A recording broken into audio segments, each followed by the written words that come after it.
We are now recording. Great. Welcome everybody to the August 20th Eugene, let me get this right now. Envision Eugene Technical Advisory Committee. My name's John Borowski, I'm the chair. I will start off, we're gonna go and do the Zoom meeting protocols. I'm gonna pass that to staff to read those off because I don't have them in front of me. And then we'll move on to the rest of the agenda.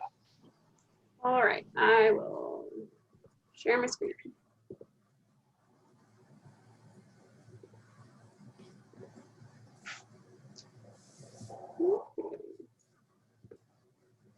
All right, so we're getting more and more used to doing this, but just gonna run through this really quick. So please try and stay muted when unless it's your turn to speak, so we don't get that funky background noise. Please use your video if you're able to, unless you're munching away at dinner and you want to turn it off, but it's nice to see each other's faces while we're talking to each other. Use the raise your hand feature to be put in the queue, and I'll go over that in a second, but that goes for members of the public as well, to raise their hand when we start the public comment period. I will help John manage the queue if I need to, but generally he'll call on people as they raise their hands. Please don't use the chat or the Q&A features because they just cause some issues for us while we, so that we don't have to keep public records of them. And as I just stated, the meeting is being recorded. So to raise your hand, if you're on the phone, which I don't think any of the panelists are, but press *9. And then some shortcuts. If you're on a Windows computer, you can press Alt-Y, or if you're on a Mac, you can press Option-Y. But just to click the raise your hand button, that's the mute button. If you, at the bottom of your screen, hit your participants tab, that will bring up a row of participants to the right side of your screen, and at the very bottom on the right hand side, it should say raise hand. So we've done this before. I think you're all used to it. Just wanted to go over that and let me know if there are any questions. So same for members of the public. You'll hit the raise hand button at the bottom of your screen to be put in the queue to speak.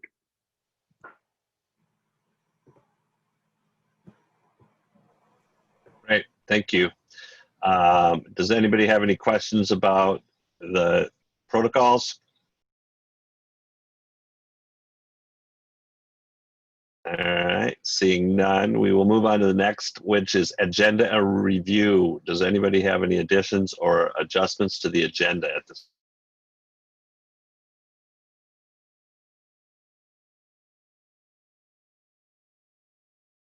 Okay, moving on. The next is going to be the approval of the minutes. Those were done by Zoom. So Elena, do we need to speak to that, or can we just do a motion to approve the minutes from the last? So there is the recording from the last meeting, but we also had summary minutes that I think were sent out in the folder. So I think a motion is fine to approve those. Question? I tried to open those minutes. I could not open them, so I have not read the minutes.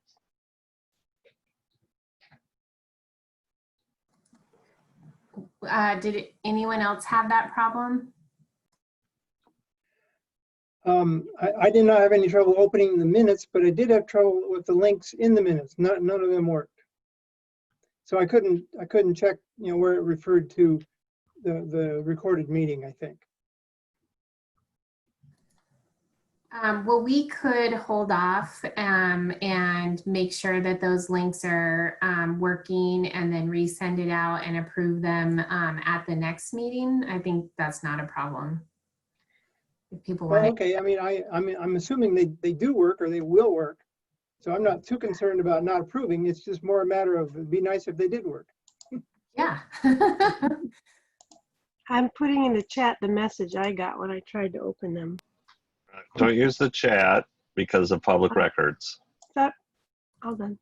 Anyway, I couldn't open them and I got a message saying, we're sorry, on the Eugene website. We're sorry, but there's not a web page matching this link. Okay. All right. Well, I think what we'll do then, Heather, is let's just postpone this. It's not that urgent that they get approved at this meeting. The next item on the agenda is public comment.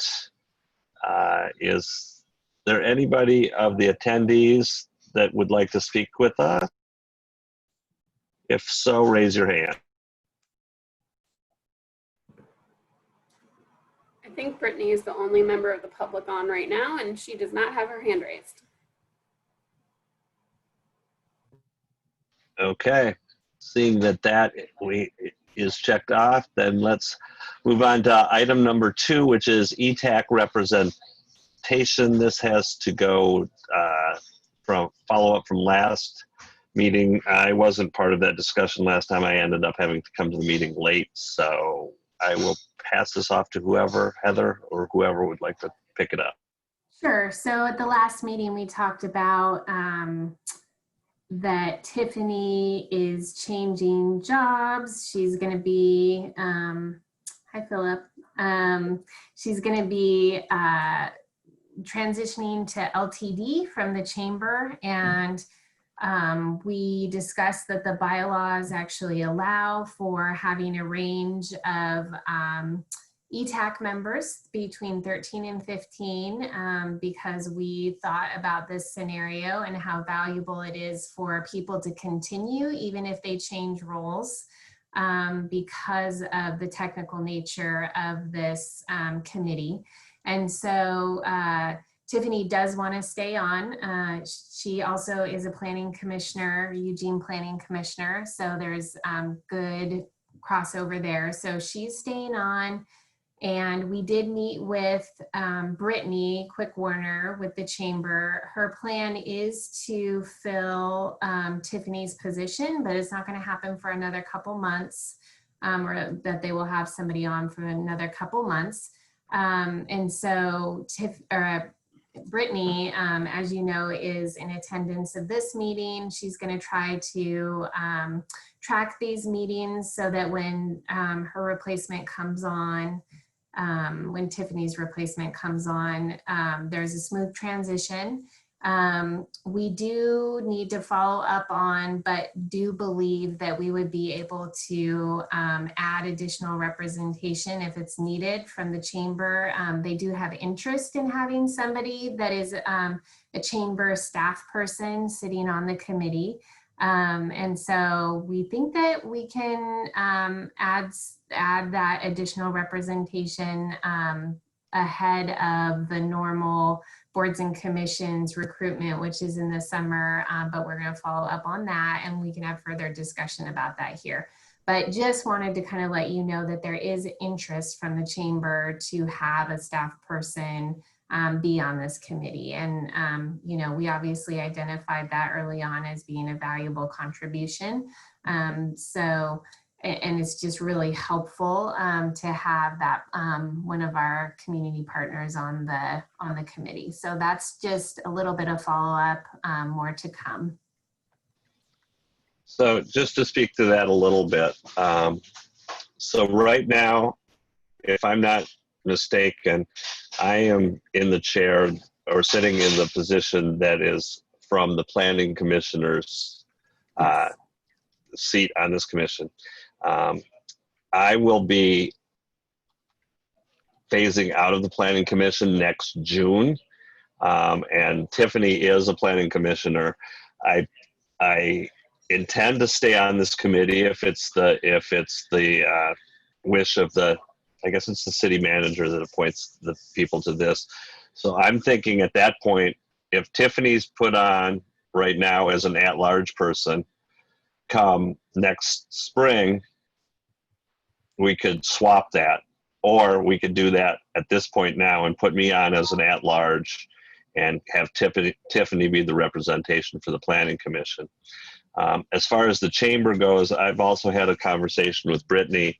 In the interim, I'm going to kind of help out keeping them in the loop because I'm on their local government affairs committee. And so I told her I would also help to keep them in the loop until they have a staff person identified to put forward for consideration to this committee. Yeah, that's great. I mean, I don't think we need to trade any more hats at this point. There isn't really an urgency, I don't think, because we do have that flexibility.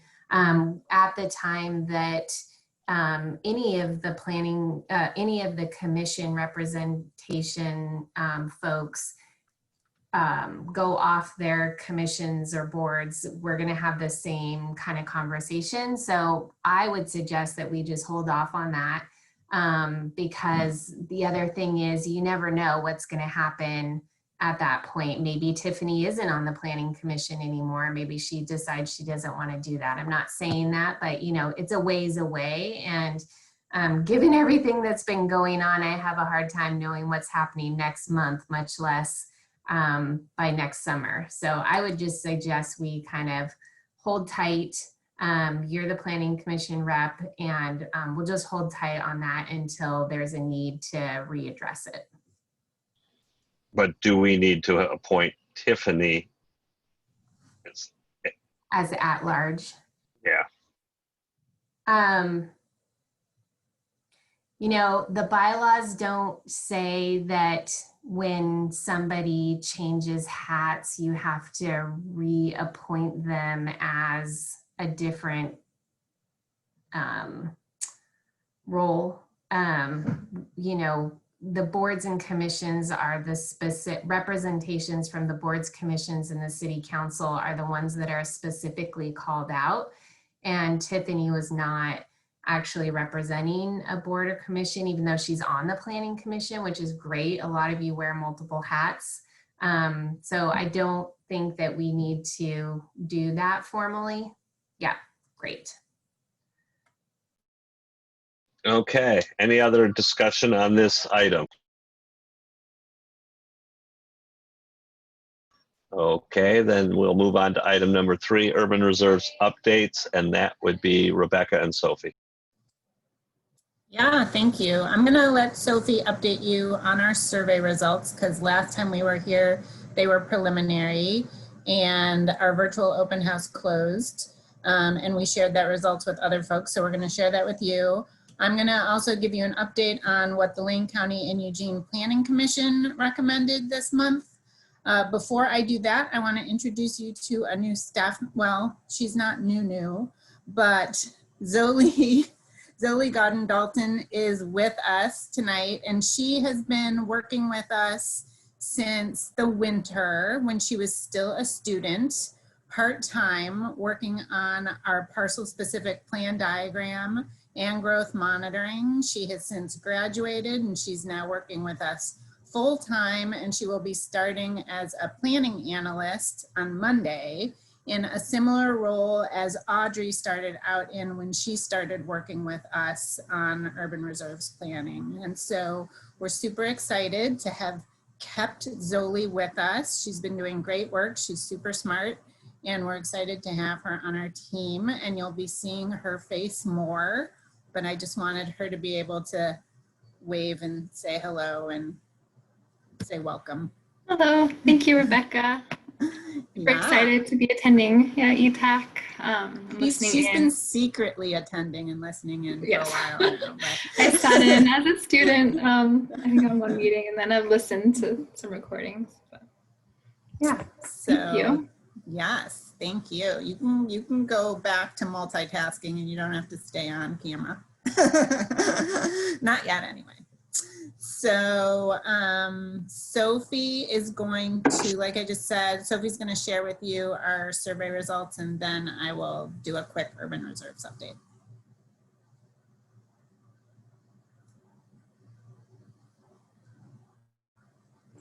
Okay.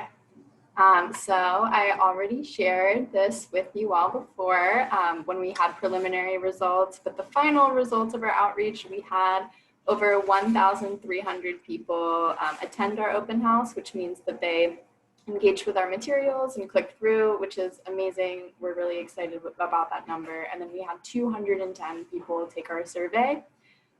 So I just wanted to scroll through. You've seen a version of these graphs before and a copy of our survey results was attached to your packet. But the 27 year stayed the most supported and the least opposed. And then, oh, here we go. So the 30 year remained the least supported and most opposed. So nothing really changed much there. Spoiler alert, like nothing really changed much about the survey besides the numbers. But the 29 year was very similar to the 27 year. They were both kind of that middle ground. 27 year was most supported and least opposed, and people really didn't like the 10 year. The 10 year and the 30 year were opposed 50% and 49%. So the big next steps, Rebecca will talk about this. Should I just leave this up, Rebecca? Does anybody have any questions about any of the survey stuff? I can scroll back. I see that Rick raised his hand. Do you want to show that your green bar charts? Do you have that where it shows, where it compares the different ones? Aha, there we go. Okay, that was a good suggestion. This is the support for each of the options. So 27 year was by far the most supported. 30 year was the least supported. And then for opposed, the 27 year was way down here, and the 10 and the 30 year competing with each other.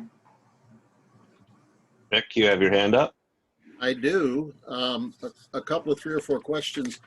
Is there a way, when I look at the who took the survey, over 60% of those or so were outside the study area. Is there a way to correlate the answers to if they lived within the study area and with outside the study area?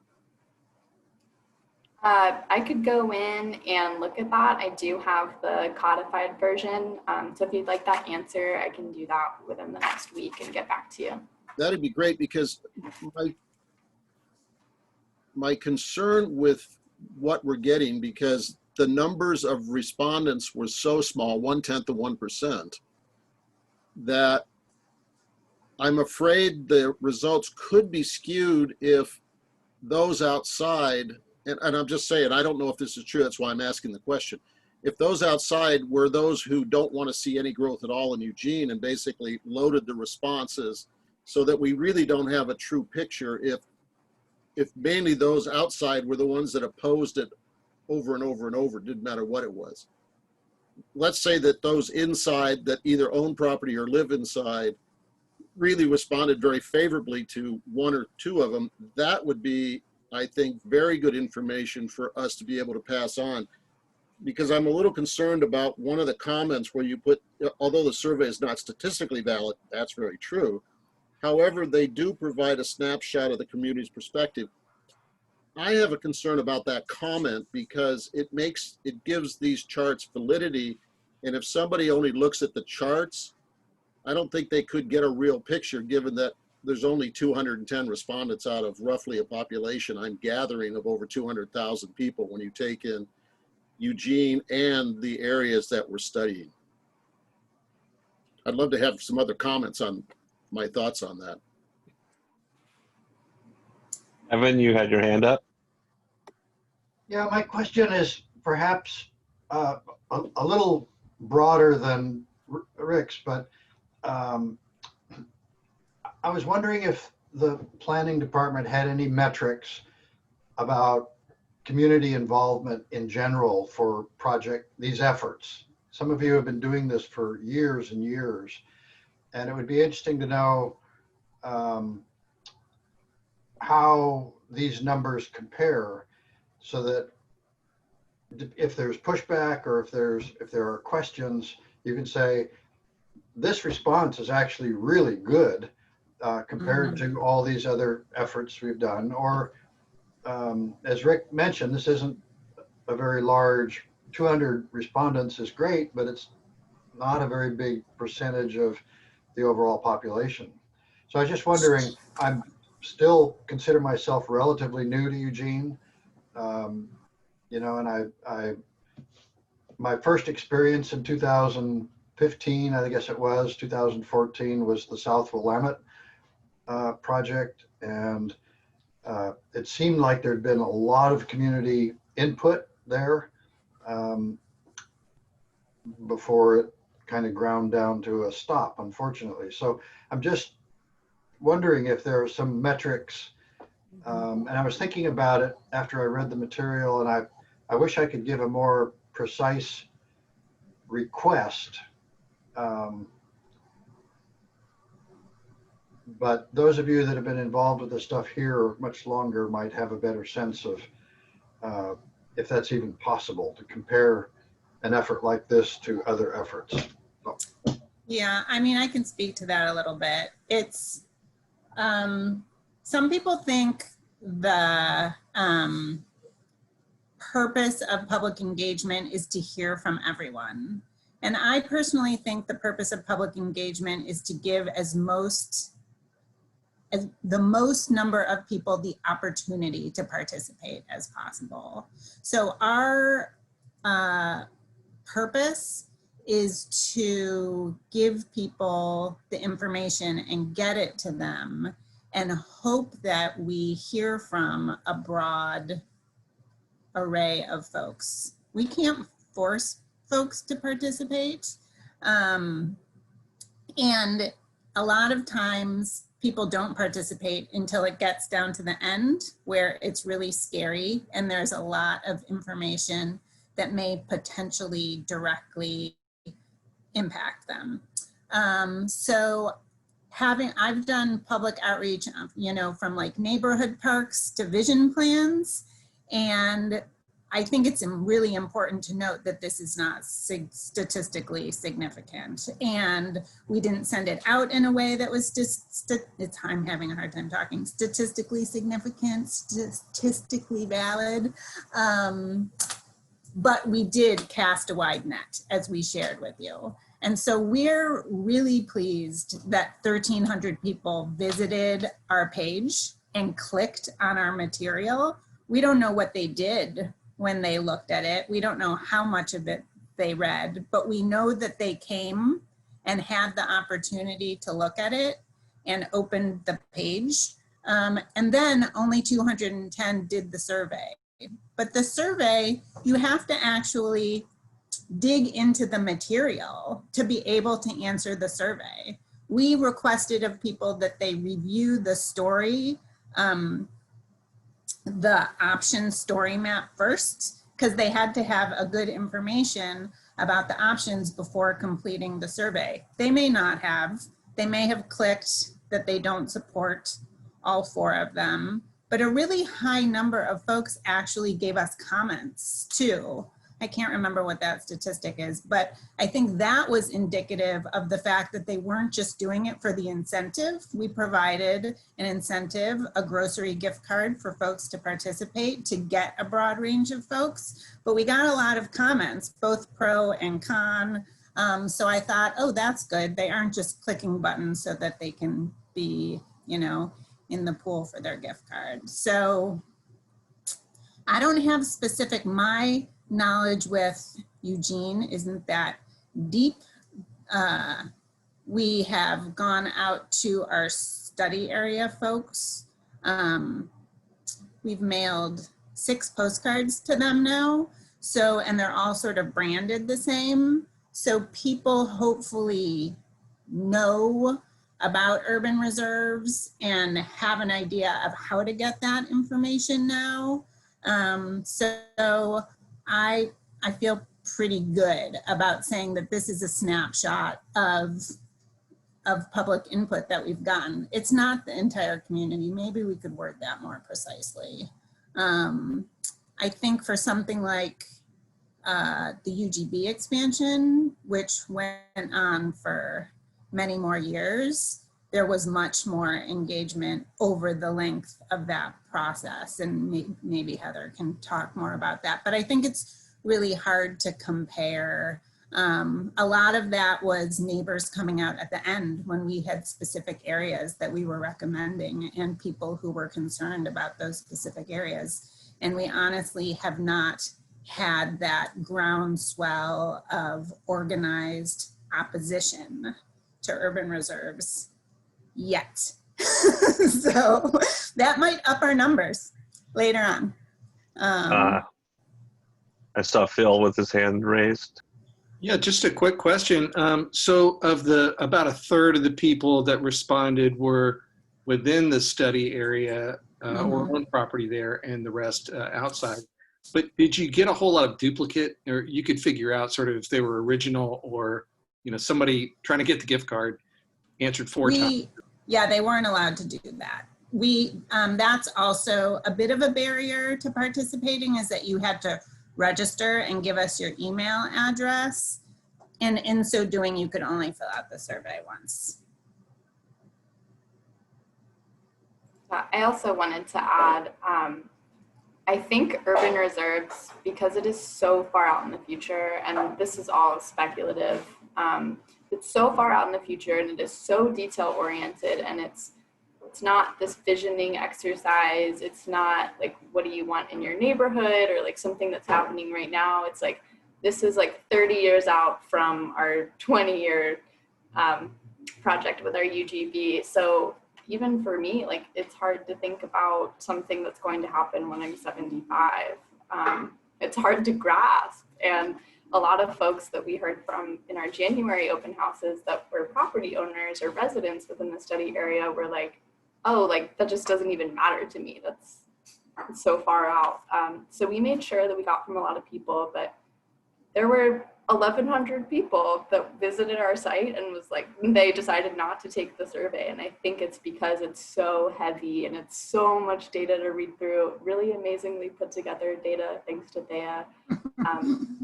But it's really hard to get like that enthusiasm around this. And maybe as we approach this decision-making process and push it harder, we'll see more people come out. But we did actually have more participation in the virtual open house than we had in our in-person open houses in January. Great. Any other comments on the survey? If not, we'll move on to Rebecca's update on the Planning Commission presentation. I do see 2 hands raised. Yep, they just went up. Ed and then Sue. Okay. Yeah, I just wanted to say that I haven't seen a better outreach piece than the story map on the website. That was well done. That's it. Thank you. Sue. Oh, volume. You're muted.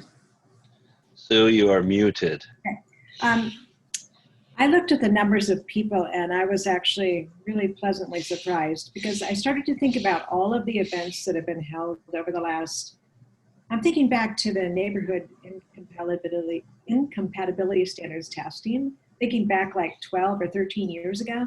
And if you held an event at the library, maybe you would get 20 people, maybe you'd get 10 people, you'd have 30 staff, but you'd have maybe 10 people from the public. So I looked at the numbers here and I was actually really pleasantly surprised to see how many people had participated. I think this is astonishing that so many people have weighed in. And yes, there are lots of people who are affected by it because they live in the areas, but I just think this is it's a different time that we're in. And we are actually reaching, I believe, more people than we would be reaching if we were having an open house at the library. Just my opinion. Yeah, we were really pleased with our open house responses when we did 2 big open houses at the library with multiple projects and had around 150 people at each, and we're thrilled. But yes. Oh, there we go. So I'm gonna move on quickly because this is supposed to be a quick update so we can spend most time on growth monitoring tonight. Sophie, do you mind putting that slide back up?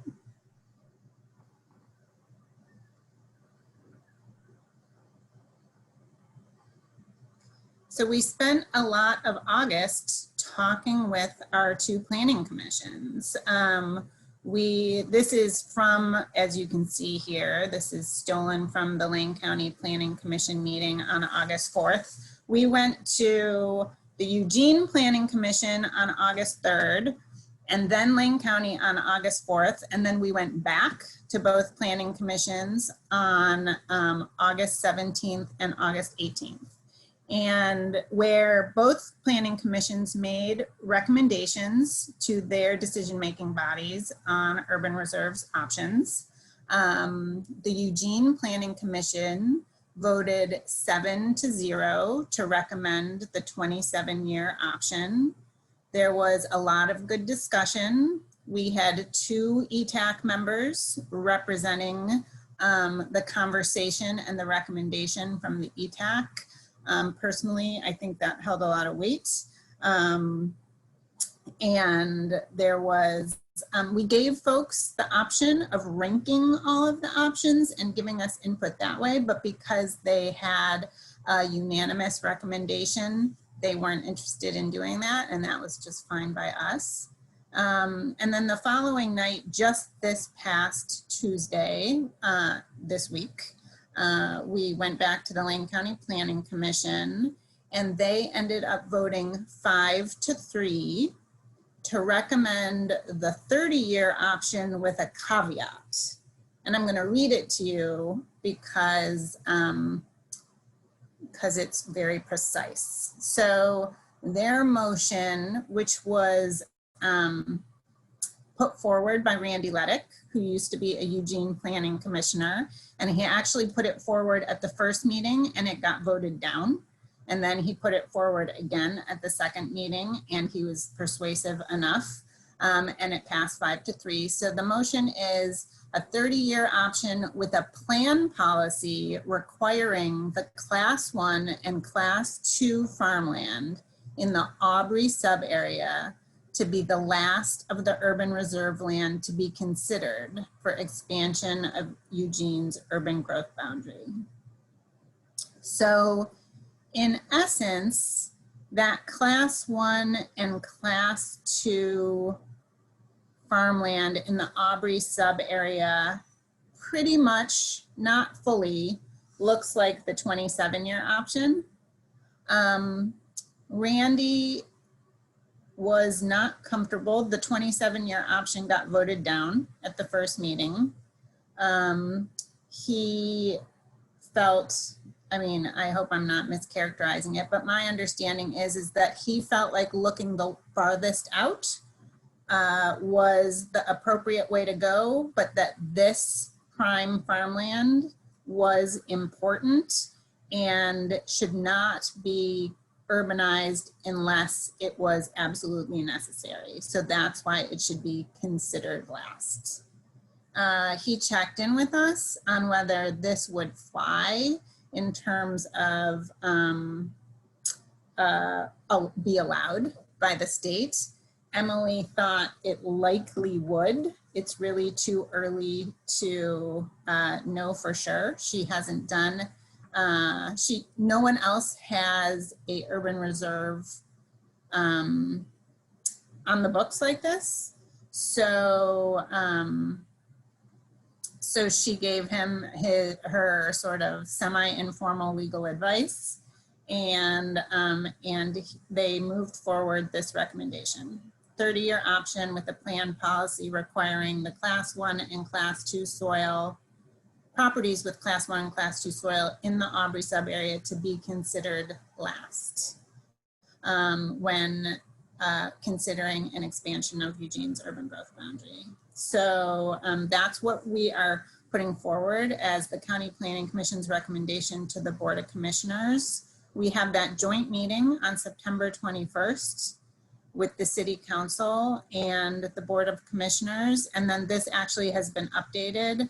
Our City Council meeting for where we're requesting direction is on October 12th, and the County Board of Commissioners meeting has been changed to October 20th. So please mark your calendars. We would love to hear from you related to those meetings. And let me know if you have a couple of questions. I think we have time for a few questions. So I'm going to put myself in the queue.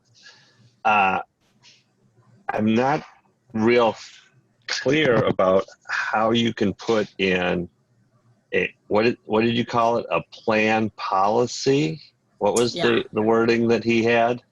Plan policy. Is that some? Sorry, you're breaking up. I'm not sure if it's my connection or John's, but I didn't hear that. I He's saw the mute button frozen. on John.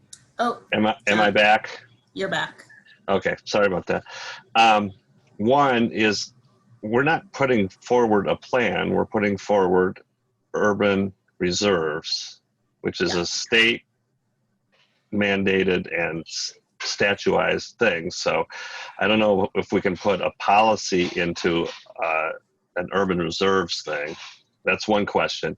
And two, I don't think you can put something in there that a future board of commissioners would be bound by. I mean, you can have a recommendation on that, but I don't know. I would want to hear more from legal on that as far as that goes. But that may be down the road when it gets to the IGR, writing up the IGR. But well, it would have to be down the road if the council and the board of commissioners both agreed that that was their preferred option.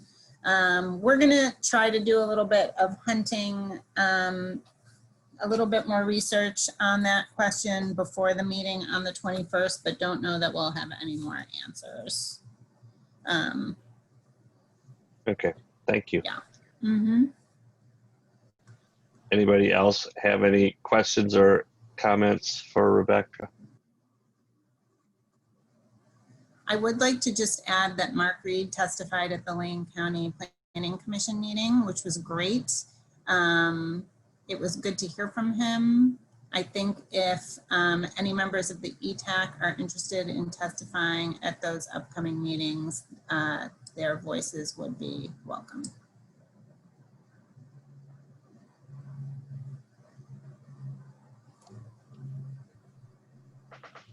Lisa. Oh, did you say what time those meetings are, especially the one on the 21st? Thank you. I did not say what time it was because I am not sure. I think it's, I think that's the day meeting. But it's a joint meeting, so it might be a special time. So I don't know if a specific time is set, but it will be on our website and we will be sure to let you know. But those won't allow testimony. It is, you're right, that is a work session. It's a joint work session. It's a special meeting, so I'm not sure. It might require input beforehand. Thanks for that question. Rick, you're up. Right now, sorry, it's scheduled for 5:30 on the 21st. Oh, thank you. So in the past, when there are work sessions that deal with committee information, they've often allowed a representative from the committee to show up and speak at that session as part of the work session. Is there a possibility there that we could have somebody represent this group at that work session? Yeah, we will have to discuss that with leadership, but there's a possibility that we could have one of our chairs representing the EETAC, sharing the EETAC's recommendation. We will look into that piece too and let you know. Okay, Ed, you are next.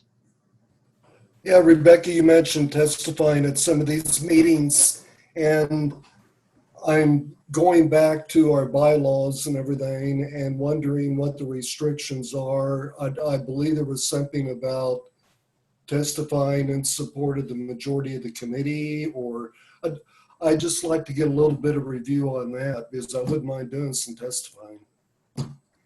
Yeah, I just pulled those up, and we do need to look at those because that did come up at the TRG, the earlier technical resource group, and so we do have some language in there about how that would happen. So we should look at that for sure. Sorry, Rebecca, I happen to have it up. That's one of the reasons I wasn't at the Lane County meeting. Right. Do you want to talk about that now, Heather, or should we get back to folks? My understanding generally is that if you're representing yourself and not the EETAC, then your input is fine. But you're not, if you're representing, that it would be a group decision, such as our chairs representing the EETAC's recommendation that had been made. They would be speaking on behalf of the EETAC. You are simply, and not meaning simply in any belittling way, very well-educated members of the public who know more about urban reserves than most folks out there because of the work that you have been doing on the EETAC. But if you want to represent your own perspective, Heather's nodding, so I think I'm not speaking out of turn, then that's appropriate. Because we know that some people will. So people are going to speak up for their interests. Rick, did you want to speak one more time, or? Yeah, just a comment on that, Rebecca. One of the comments you made is that we know more than the public. I'll venture to guess we know more than city council and commissioners do. And I think it's really important that somebody from this group discusses what this group has been doing to get them to understand that we put in a lot of hours. I know that when we were in the TRG, we were not really looked at as informed until we really had to get out there and almost beat on the heads of the city councilors. We were kind of just left, oh, they're doing some work, but we don't know what they're doing, and it's probably magic, who knows. So I think it's real important that we as a group get a representative before them to discuss the amount of work that we've done and the importance that that work really means to Eugene and to Lane County in the next 50 years. Mm-hmm. Yeah, and I'll just dovetail on that. That was kind of a point that I brought up when Rebecca talked about the Eugene Planning Commission and having input from two members that sit in this body. You know, that's kind of what I brought up to them. I said, you know, the EETAC had 17 meetings on these types of things. Then the Lane County or the Eugene Planning Commission had 2 full work sessions on it. So it's kind of a filtering down. You've got us with 17 meetings, Eugene that made a recommendation. Then the Eugene Planning Commission that looked at our recommendations and everything else had 2 full meetings on it. And they make a recommendation to City Council, who's got 45 minutes to look at it. So, you know, hopefully they will take our institutional knowledge and put it to good work.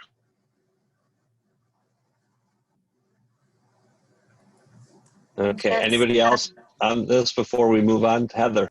Just real quick. So there is quite a bit in the bylaws, as Rebecca said, about you know, communicating to your networks, communicating your personal opinion, not representing EETAC. And then when it gets down to the operating procedures, it says the chair shall preside at all meetings and represent the EETAC before all other bodies and committees as requested by the EETAC and staff. And it looks, and someone else can be designated to do it, like the vice chair, or in this case, the co-chair. But that's basically what it says about who would communicate to other bodies, like you're talking about, like to the City Council and Board of County Commissioners.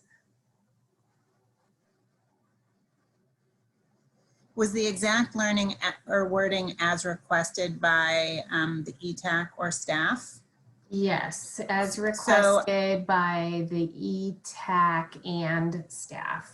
And staff. Would the EETAC like to request to your chair who is present to represent the EETAC to the City Council and the Board of Commissioners? Chair Borowski, do you want to call that motion, or do well, we want an informal thumbs up? Tell me the dates again, please. Oh, the 21st of September, October 13th, and October 20th. And it could be shared with Howard as well. Okay, and yeah, no, that's not a problem. The 21st for sure I can do. I'd have to look out further on the calendar for the other ones. Will we be meeting between now and the October meetings? Do you know? Yes, before the October meetings. Okay, so I can commit to the 21st, and then if that's something that staff, we can request it, but they can say no. So if they say yes, I can make myself available on the 21st, and then we'll see where we go in October as far as representation at the Lane counties. Sounds good. All right, moving on. If there's nothing else from Urban Reserves, who has, Nope. we'll let Rebecca move on, and we'll hear from Heather, who we haven't heard from in so long. Yay, Yay! Heather! Wow, that was amazing. Well, and you're only going to hear from me for a second because this is really going to be the Thea show. So she's getting us, while she's getting our PowerPoint put up here, just to give you a little bit of background. So this is one of our challenging points with sharing EETAC with growth monitoring and urban reserves, is that we're doing some bouncing around, but I think it's also going to be a positive because we're going to harken back to when we went through the inputs, the model inputs, the data that we were using, the mapping layers, the land use data, all of those things to develop our buildable lands inventory for urban reserves. So we are at a point where we want to start preparing for rerunning the buildable lands inventory that we had for our 2012 to 2032 UGB. We want to rerun it. You know, there will be a couple of runs, but so we're trying to kind of get set up for doing a couple of those runs now, with the idea that we would have a final BLI, or, you know, I say final, but it could get rerun again, but, you know, have the methodology solidified by the end of the year, because we know that some of the data that we use from the tax assessor gets kind of finalized this fall and then doesn't change.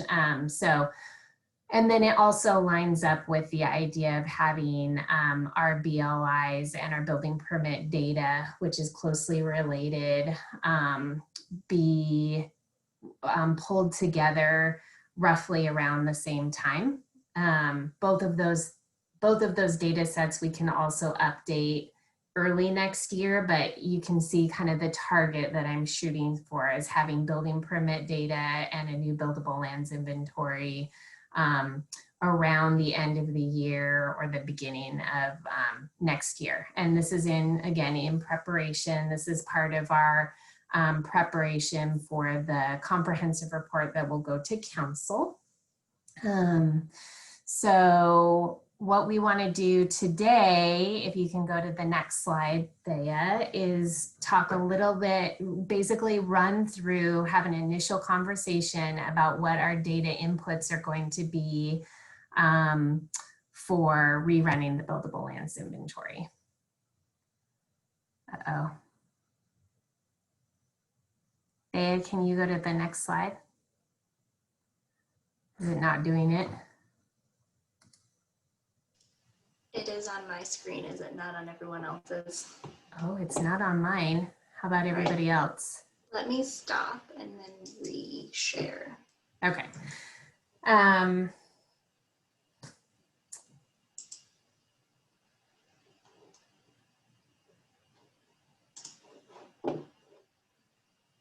Did that work? Yeah, perfect.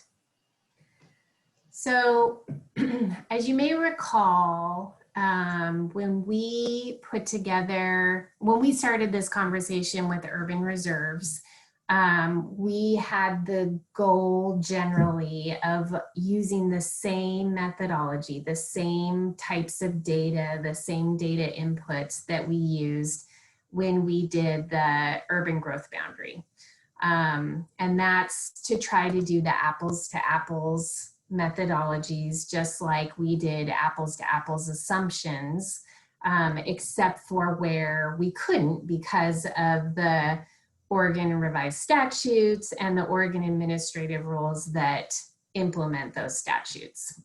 So specifically for urban reserves, there were some specific requirements where we had to use certain data sets that we wouldn't use inside the UGB according to the different rules for both types of projects.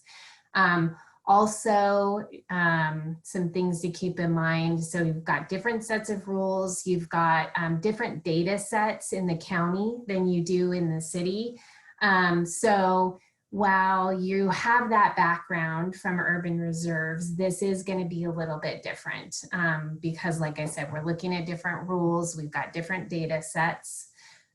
So the rules that are guiding us with doing an inventory inside the urban growth boundary are Division 8 of the Oregon Administrative Rules. This is the division that implements statewide planning goal 10 for housing. And then we have the complementary Division 9 out of 660, which implements the economic, why am I blanking out? Goal for employment land. And so both of those put together will help give us a full inventory. And then because for some reason we don't have all of our rules in one place, we also have in Division 24 where Division 24 walks through when you're getting ready to do your UGB analysis. It also has a section on how to do your land inventory inside the UGB. Division 24 is also where it talks about how to set up your study area for expanding. So not urban reserves, but if you're just going right into UGB expansion, it talks about that and the inventory for that. But for Division 24 here, we're really focusing on the section that's about inside the UGB, doing an inventory inside the UGB. So Division 38 is new. So you can see that I talked about Division 24 as being the traditional urban growth boundary inventory and approach. Division 38 is called the simplified, oops, and I have a typo, simplified traditional. It should just be simplified UGB inventory and approach to analysis. This whole division is new since we adopted and did our analysis for the UGB. So we went through Division 24, the kind of what I would call the long form. And Division 38 is, I think, supposed to be like the short form. But really what it is it takes a lot of the guesswork out of what assumptions you're supposed to be using to do your UGB analysis. So there's less wiggle room in the layers you would use for your land inventory, how you determine your land need, how you do your UGB expansion analysis. I'm going to close this so I don't get any oops. Okay, sorry, I lost you guys for a second.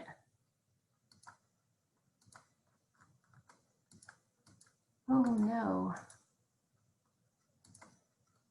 Uh-oh. Can you guys still hear me? We can hear you. I can. Do you have the Zoom icon down on your taskbar?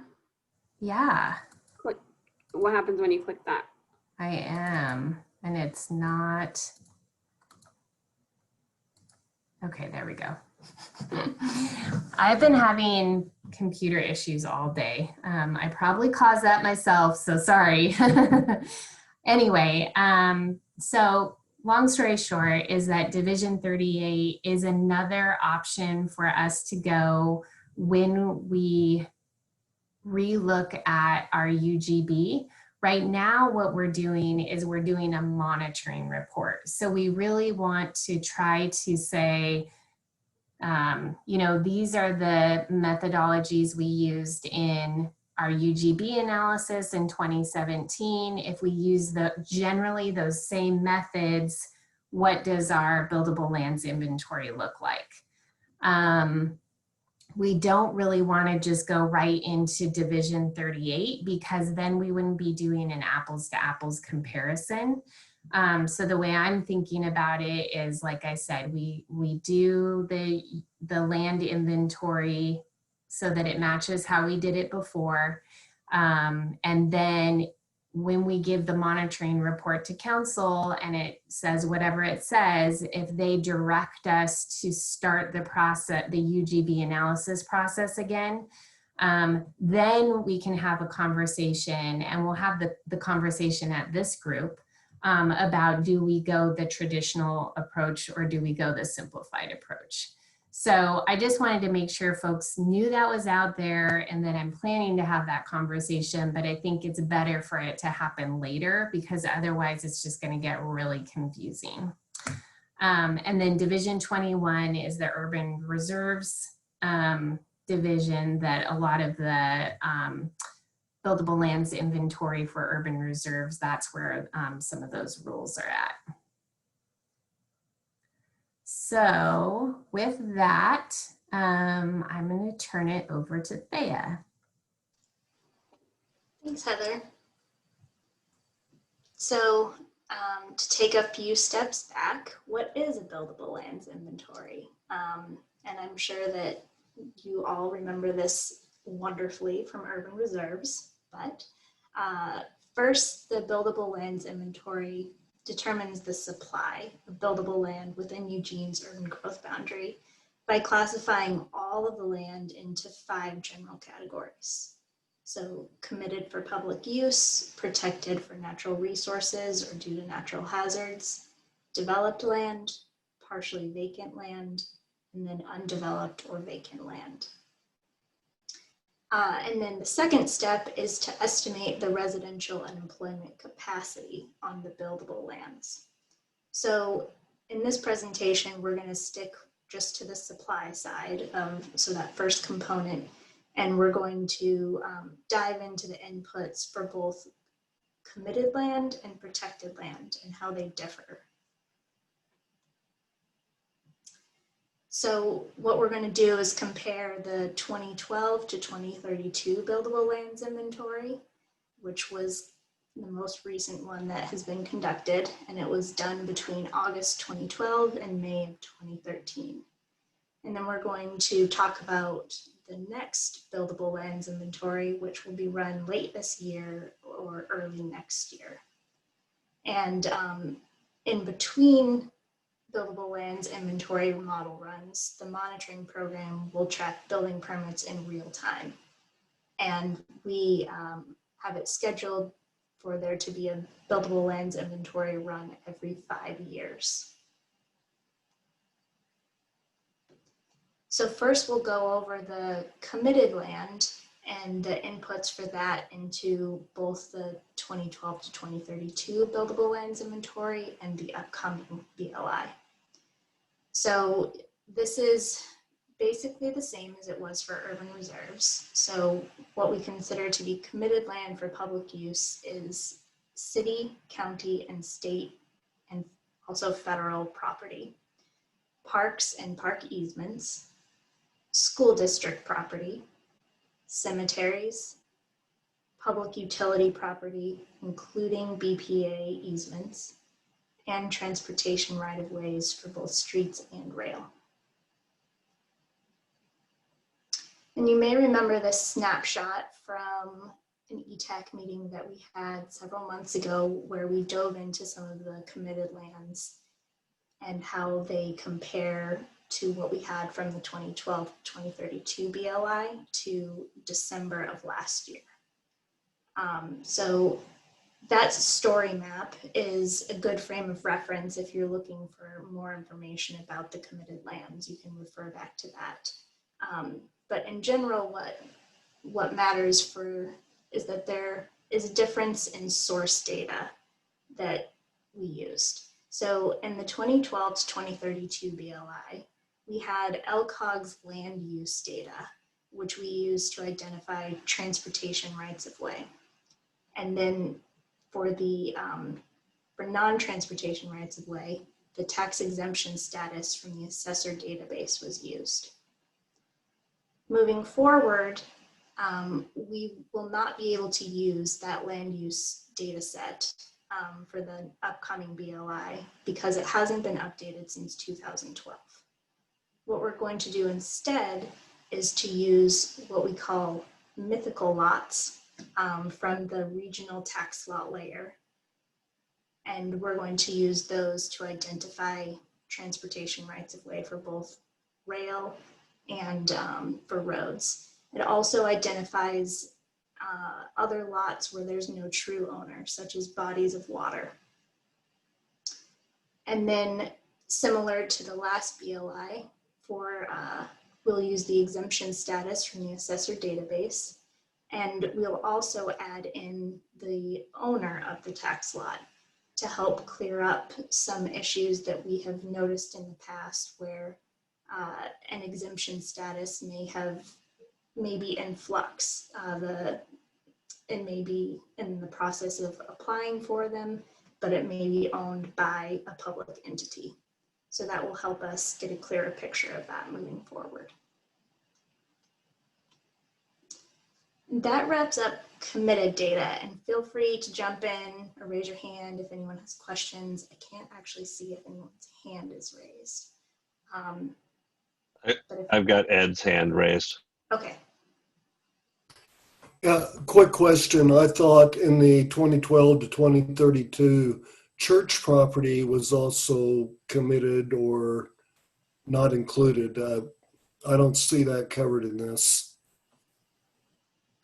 Heather, would you like to answer that? Yeah, so I think what we did with religious properties, because a lot of them were actually on like low density residential land. And so, and a lot of them I think initially came up as partially vacant because they're big properties with a big building on kind of one side of the lot. And what we did was we just didn't apply any capacity to them.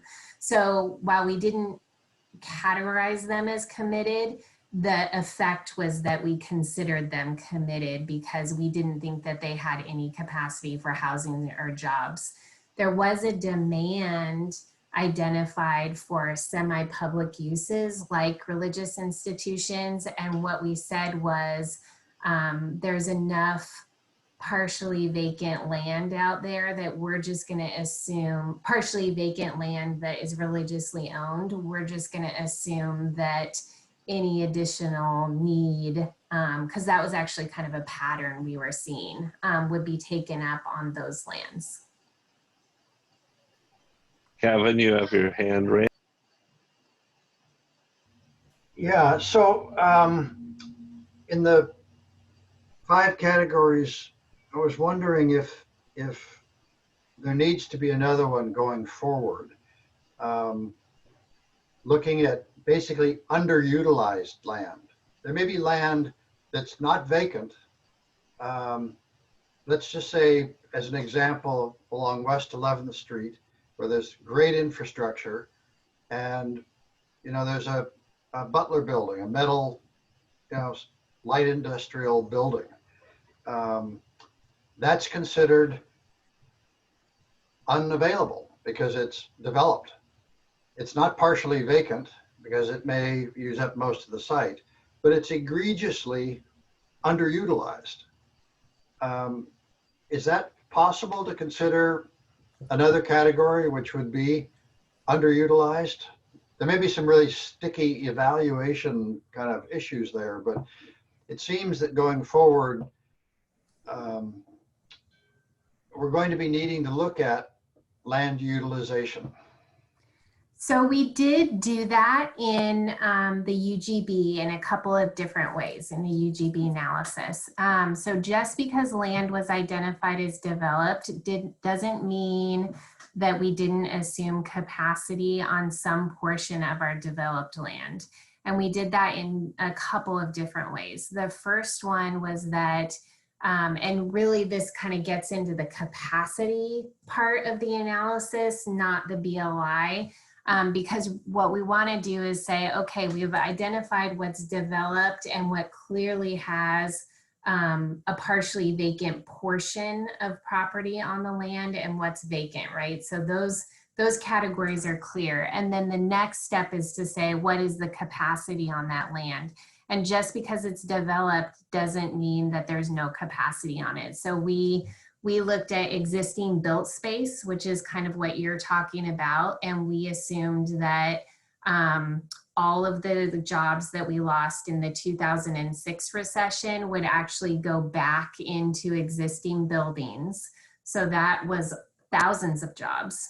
We looked at the rate of redevelopment that we had seen on developed properties that didn't have any incentives associated with them. So there was no multiple unit tax exemption. It wasn't,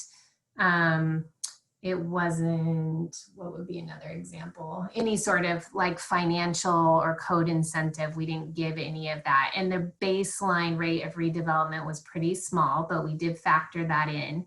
And then with efficiency measures like MUPD or zone changes or other financial incentives, we did assume additional redevelopment would happen by the city investing in those properties. So I just wanted to make sure you knew, and we are going to be digging into that, but right now we just have to identify what's developed. And that's consistent with the OARs, which talk about assuming a certain amount of a reasonable amount of redevelopment will happen. But that's kind of in the capacity part. Yep, great question. Rick. Yeah, Heather, if I remember correctly, when we did this, we also took a look at assessed values, and if improvements had a low value, we included them as future capacity land. Yes, no? Yeah, that was part of the, if it was, we identified it as developed if it was, or vacant if it had less than $1,000 of improvement value on it. That was the part where we used that.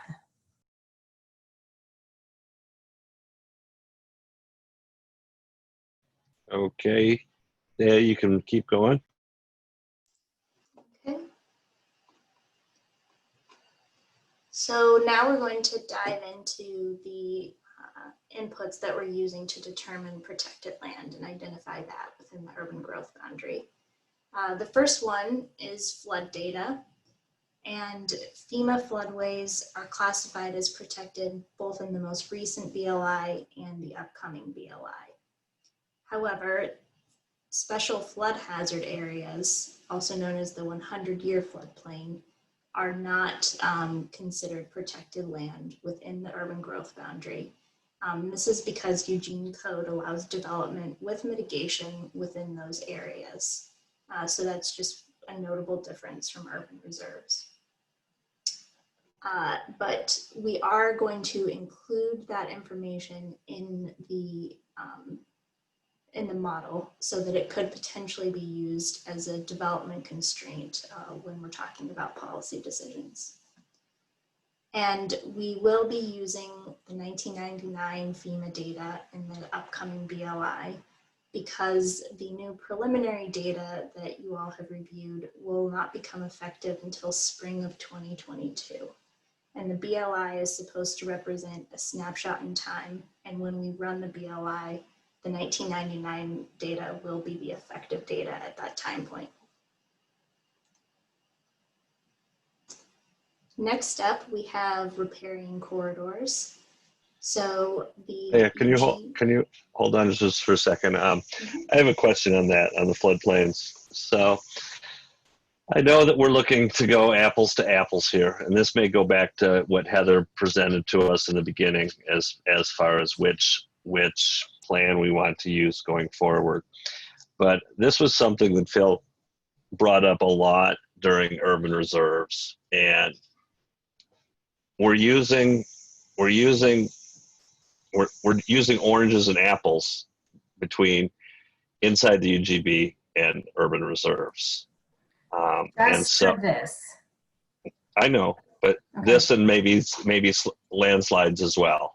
Yep. Those are the two areas that are going to do it. So is there a point where we can put in the 100-year flood and the new LIDAR landslide things into our BLI?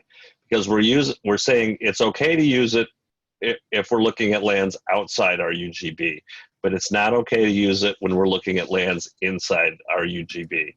So I understand you're wanting to go apples to apples to see where we're at, but for me, we excluded a heck of a lot of land from the urban reserves area based on those two criteria, saying it's not safe to build on this slide area, and what Phil was saying, we got rid of all that land next to I-5 because it was in the 100-year floodplain, and Springfield didn't do that, but yet inside the urban growth boundary, we're saying, yeah, you can build on a thing that's on a piece of ground that is going to slide and is going to flood. So I just need to know what our response to that's going to be.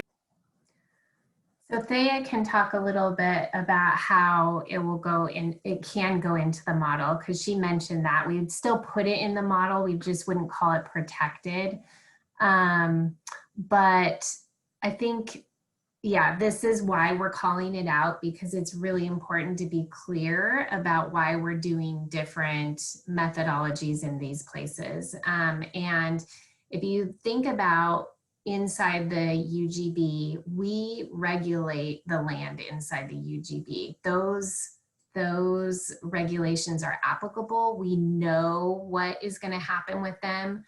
When we talked about floodplain and landslide hazard information outside the urban reserves, in the urban reserves study area, we were talking about where are we assuming that we're going to guide growth to go.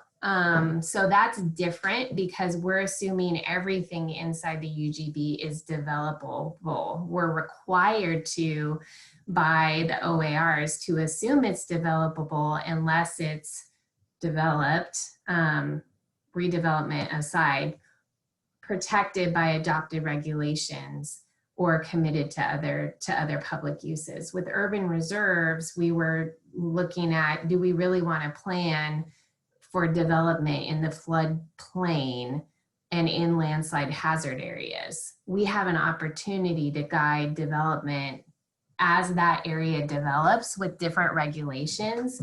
In the UGB, we already have those regulations, so we know what they are, and they allow development in those areas. So that would be, so then if we wanted to protect, or if we wanted to pull the lands out that we felt were dangerous, because that's what we're saying, is that if you build on this land, you're either going to get, there's a possibility that you're going to get flooded or that you're going to slide down the hill. That would be something that we would have to bring up as a policy decision and change our code. Is that the way that would do it, to get those lands pulled out of the BLI? Yeah, so if you think about the clear and objective code amendment process that's going on, some of the things that they are looking at is slope. And there has been discussion that we are aware that project is aware that there is new landslide maps. And so even with that even with that project, I think the discussion has been more about potentially requiring study of areas, but not necessarily prohibiting development. And so this is exactly what we talked about with urban reserves is like, if you're not actually prohibiting development there, should we identify it as protected? And it's much clearer when you're doing the analysis inside the UGB because we actually have the regulations that say you can develop in those areas. We don't, at the point that any code amendment happens that prohibits development, and that's why we have a monitoring program, is that we can do that analysis and wrap that into the program and take that land off the inventory. And in fact, when we do code amendments, we actually have to look at our buildable lands inventory and make findings about how that new code amendment would impact our buildable lands inventory. So yeah, so it happens, it's just not happening at this point. Thank you.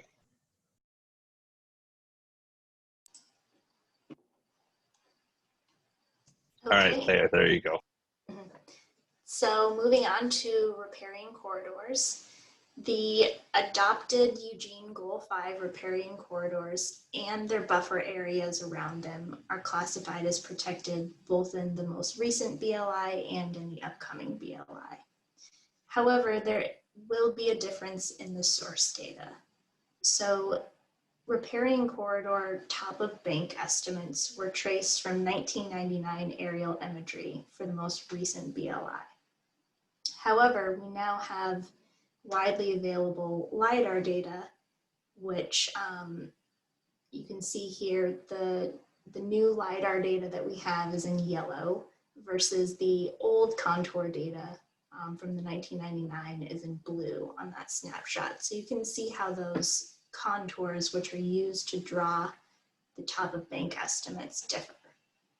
So moving forward, we're going to go ahead and use the new LiDAR data so that we can get a better representation, more accurate picture, more precise picture of where we estimate those top of banks to be.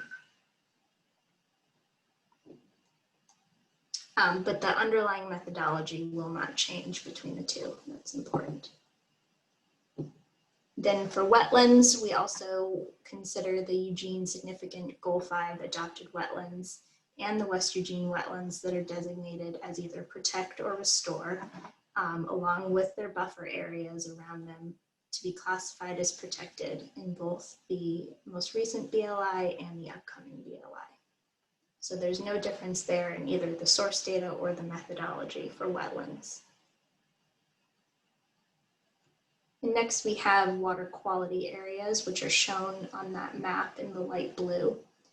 And Eugene Goal 6 adopted water quality management areas and their buffers are classified as protected in both the most recent BLI and the upcoming BLI. So once again, no difference in methodology or in source data. Next, we have critical habitat. So both the Eugene Goal 5 uplands and critical habitat areas of federally listed threatened and endangered species are classified as protected in both the most recent BLI and the upcoming BLI. However, we are adding in state listed critical habitat as protected in the upcoming BLI. And this was obtained from Orbic in 2018 for the urban reserves. And so we are going to also include that as protected in the upcoming BLI.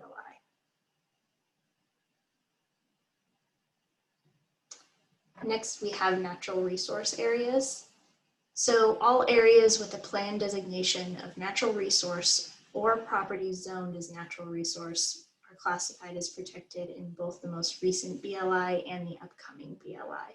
So no difference in source data or in methodology.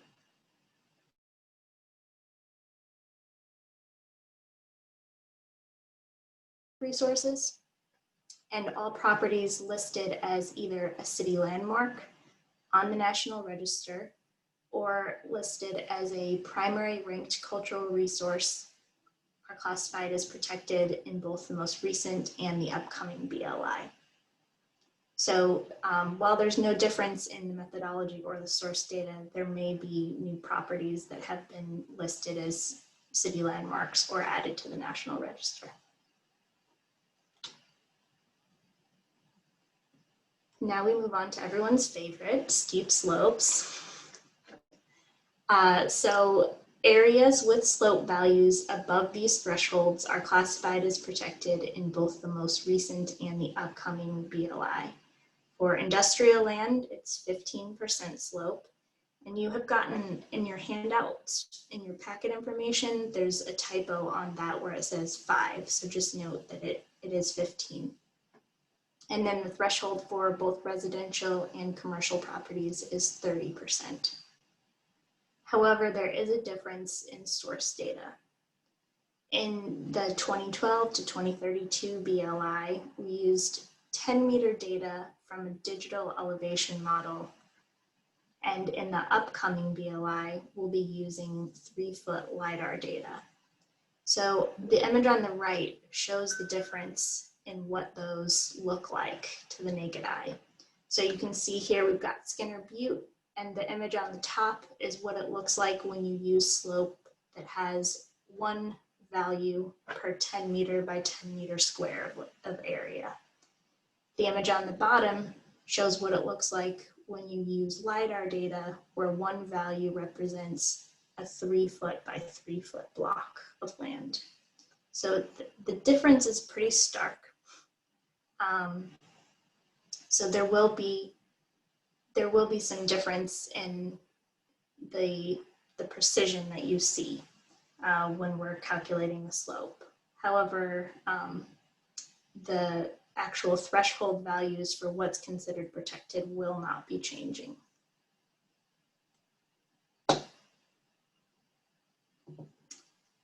Then we move on to landslide risk, which John mentioned earlier. So for the 2012 to 2032 BLI, Dogami had identified landslide areas, but those were not used as an input to the model because it was felt that the data were not of sufficient resolution to clearly identify any areas that were prohibitive constraints. And as you're all aware, Dogami has since released an entirely new data set of both landslide deposit areas as well as landslide susceptibility risk. However, in the upcoming BLI, we're not classifying those as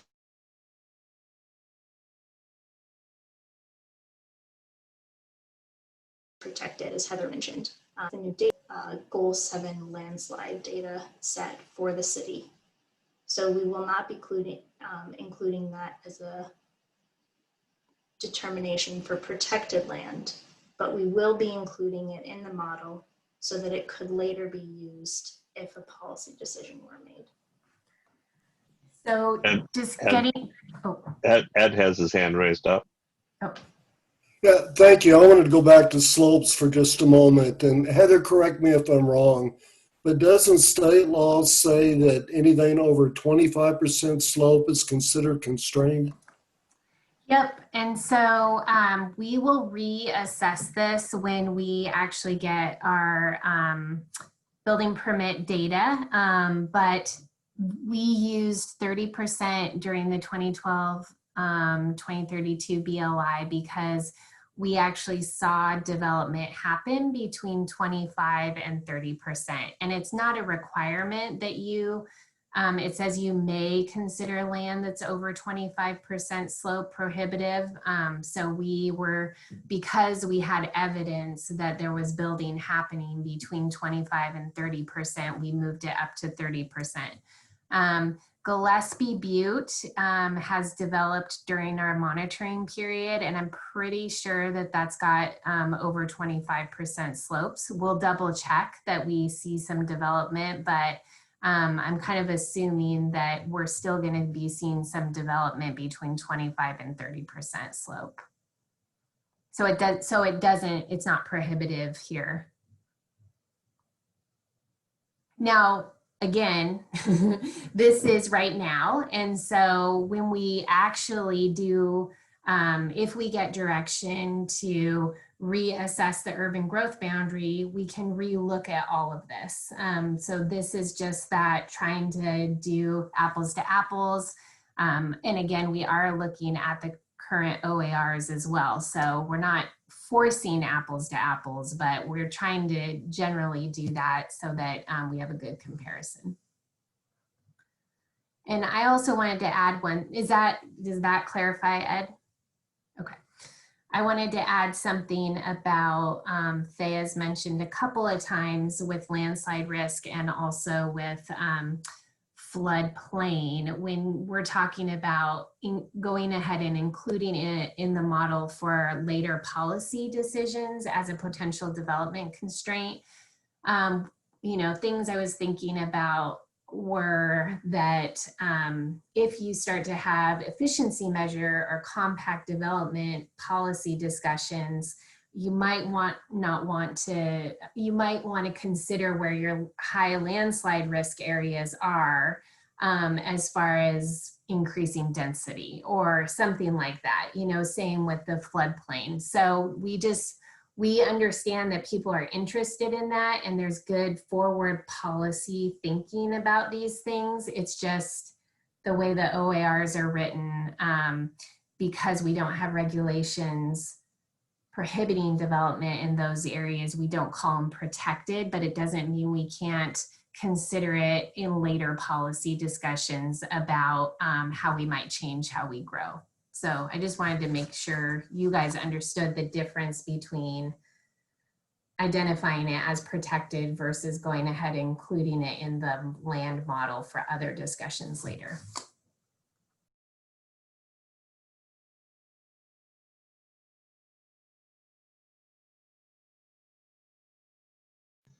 Back to you, Thea. Can I ask a Phil, question? do you have a question? Yeah, go ahead, Phil.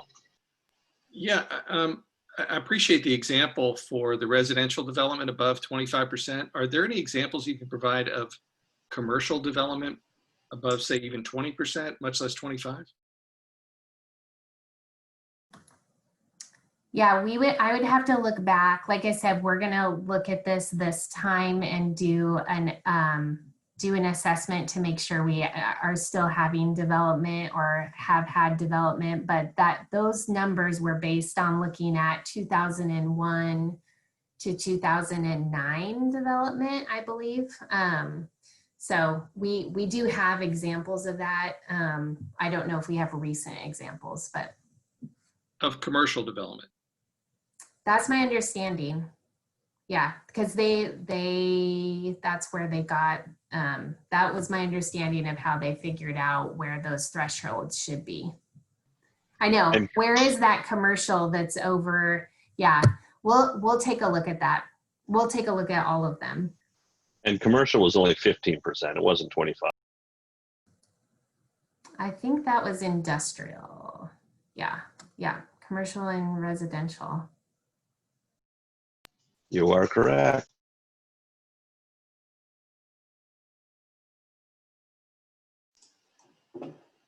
All right, so that actually wraps up all of the protected inputs, but I know we went through a lot and we went through some of them fairly quickly. So we have a nice little table for you that summarizes all of those, and it lists the status in the most recent BLI and the next BLI. It goes over whether there's a difference in source data or a difference in methodology. But that's all we have for you this evening. Does anyone have any additional questions? I think there's a straw poll as well, right? For the methodology. Yeah, if people feel comfortable with us moving forward, knowing that this is just kind of the beginning of the conversation, we still have to talk about committed inputs, and then vacant and partially vacant and developed, which crosses over a little bit into some of the capacity discussion. So we wanted to hold off on that. Questions from anyone?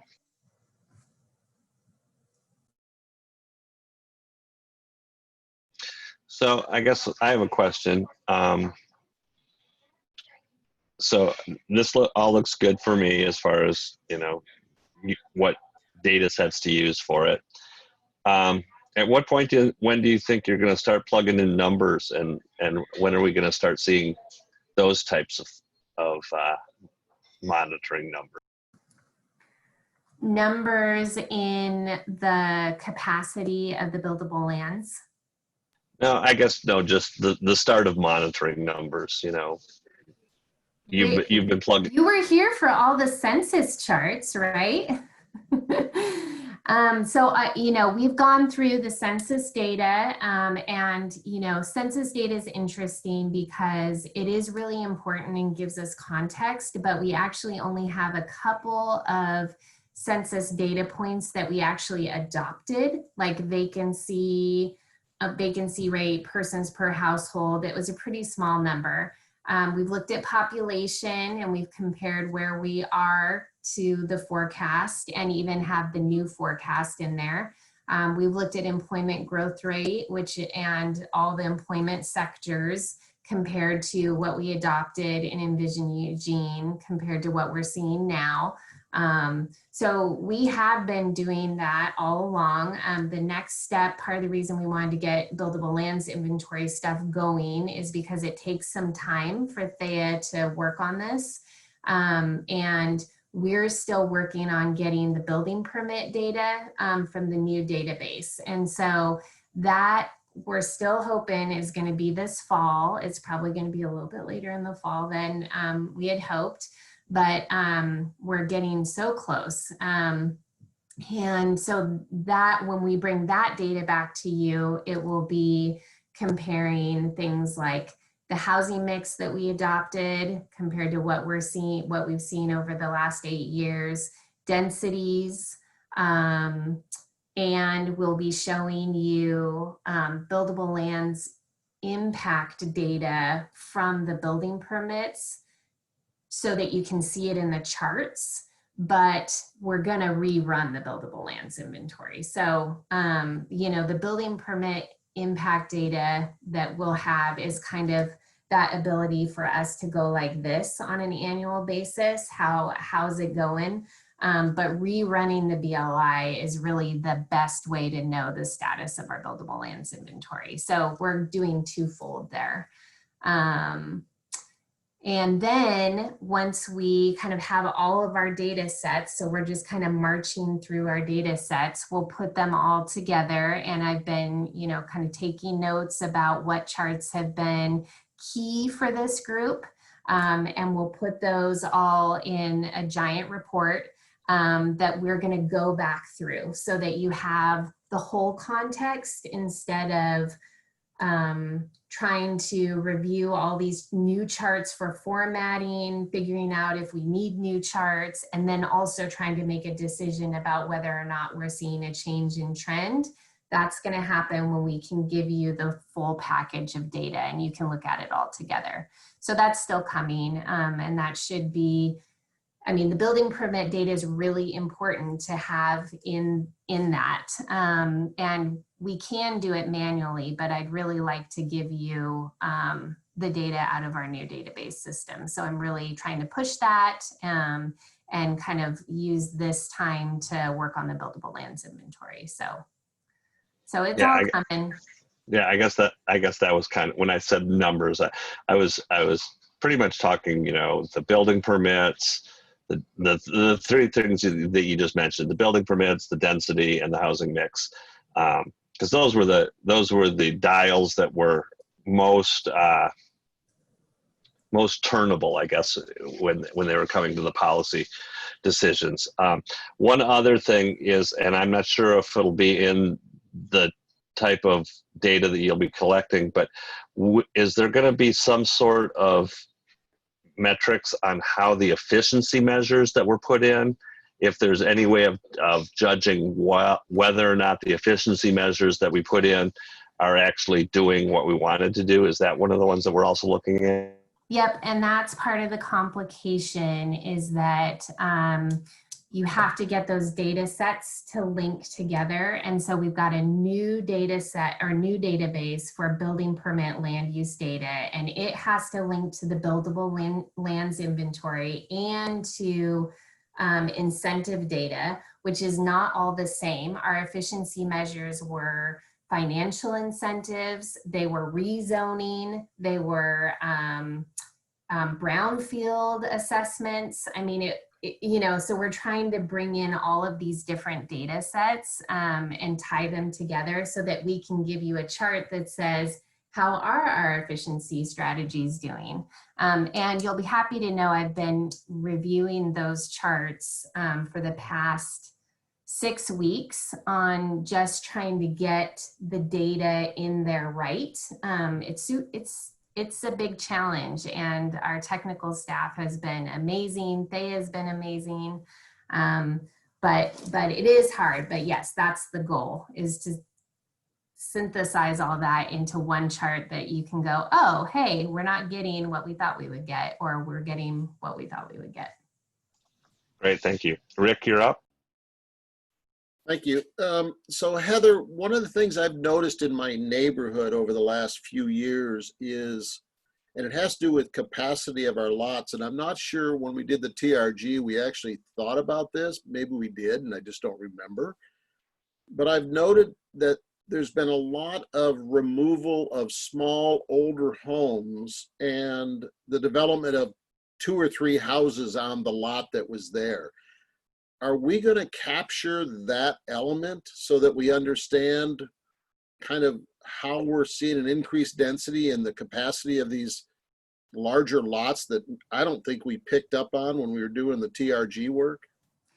Yeah, you guys are hitting all my my nerves tonight of things that we've been, not in a bad way, but just things that have been kind of a nightmare to try to capture. So we definitely want to report on the net dwellings that are produced. So that's been really hard to capture, as our current building permit system doesn't really do that. There's no, there may be information about existing dwellings, but there's nowhere for you to log in removed dwellings. And so that we've always had to do that manually if we're going to try to get that. So we built that into the system. And then we've also built in identifying, and Thea, feel free to jump in, but identifying if what size the lot is, what size the lot is now, what was the plan designation at the time of the buildable lands inventory, what was it categorized, was it categorized as developed, and then all of that goes into a big spreadsheet and chart that you can download and start doing some calculations with. That might be, you know, one of the things we said was, if a lot was over an acre and it was developed and it was LDR, we considered it partially vacant if it had land. Well, that was all from kind of manual review of our inventory. Is that right? I mean, do we actually have infill happening on smaller lots? We did assume some infill, but it was based on plats. And so we are trying to gather a lot of the data that we didn't have during the TRG review to be able to figure out if those thresholds were accurate. Yeah, I mean, I think if I'm looking at the lots that I'm thinking of around my neighborhood, they're probably not even a half acre, and they're breaking them up, taking an old house off and putting 3 on, because now you can build on something less than 6,000 feet. Unfortunately, nobody's getting yard space, but they're getting more housing. Yeah, and we looked at all the plats that happened on LDR land that was less than an acre, and between 2001 and 2012. And we figured out how many infill lots we got from those small plats, and then per year, averaged it out per year, and then assumed that same amount over the 20-year period. So we did make assumptions about that based on actual development. Great. Phil, you had your hand up. Yeah, Heather, how big a deal is it to track mixed use properties?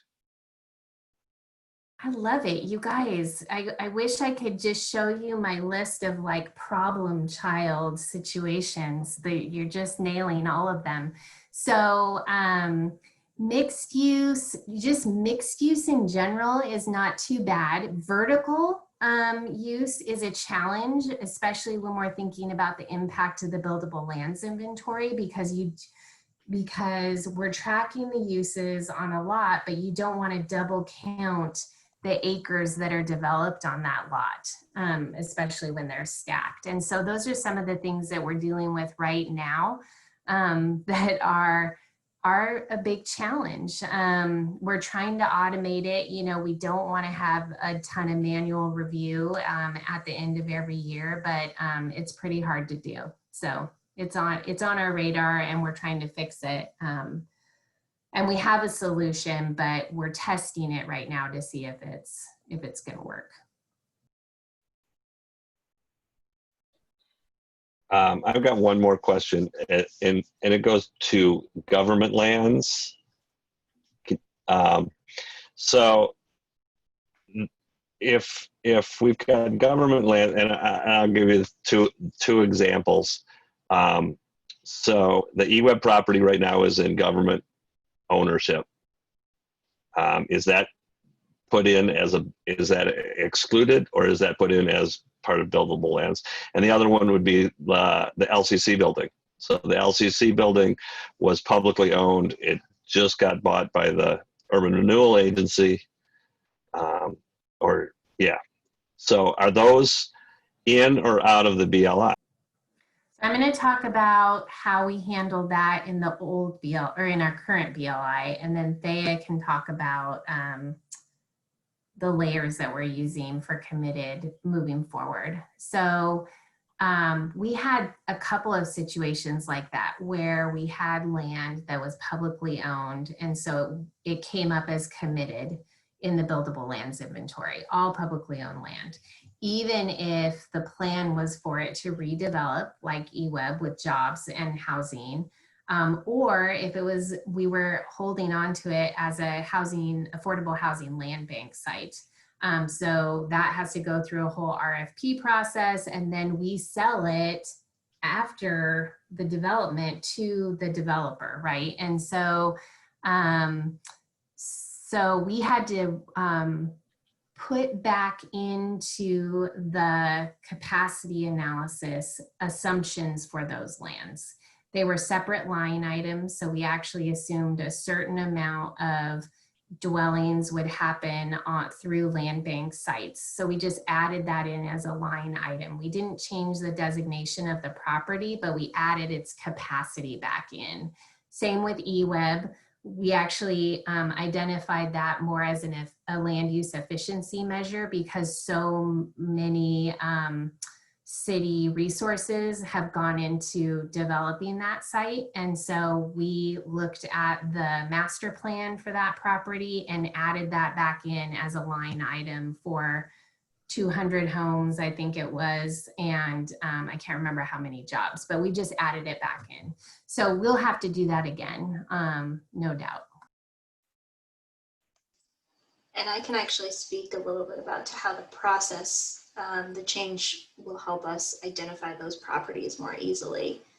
So this is an example, a perfect example actually, of where including the owner information from the assessor database in addition to the property tax exemption is helpful because we can actually, from the owner, identify any property that's owned by an urban renewal agency, or there are several names that Eugene uses for urban renewal properties, but we can easily identify them so that we can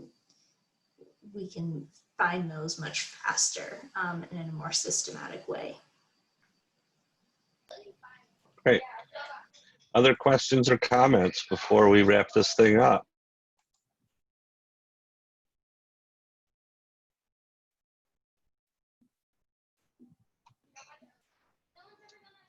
Seeing none, I just, it says that our next upcoming ETAC meeting is Thursday, September 17th, and then the following one is October 15th. Just a heads up, I will not be able to attend the 17th of September one.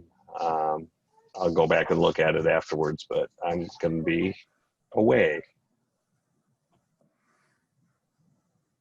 Thank you all for the discussion. That was great. And as always, let us know if you're not going to be able to attend, or if you have any questions. We're happy to follow up afterwards after you absorb some of the information.